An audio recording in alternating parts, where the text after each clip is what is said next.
አቡነ ገብረ መንፈስ ቅዱስን በረከታቸው ለሁላችን ትድረሰን። ገድላቸው ላይ አንድ ታሪክ አለ።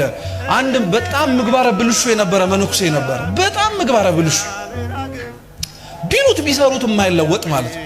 እና ከዕለታት አንድ ቀን የአቡነ ገብረ መንፈስ ቅዱስ ተአምር ሲነበብ ሰማና በልቡ ነው፣ በአፉ ራሱ አላወራው፣ በልቡ እንዴት ያሉ ጻድቅ ናቸው እንደው አንድ ቀን ብዘክራቸው ብሎ አሰበ።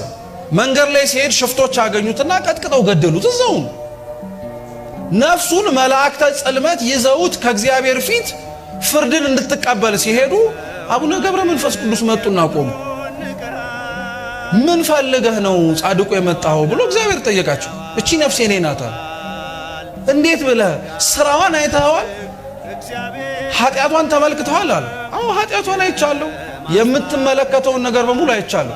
ግን አሉ አቡነ ገብረ መንፈስ ቅዱስ እድሜ ብትሰጠው ኖሮ እኮ በሐሳቡ ዘክርሃለሁ ብሎ አስቦ ይነበራል።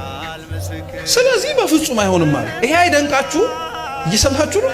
አቡነ ገብረ መንፈስ ቅዱስ ምን ብለው እንደቀጠሉ ታውቃላችሁ? አይ ይሄ ምህረት አይገባውም ሲል እንግዲያውስ እሱ ካልገባበት ገነት ይልቅ እኔ እሱ ጋር አብሬ ሲኦል ወርዳለሁ።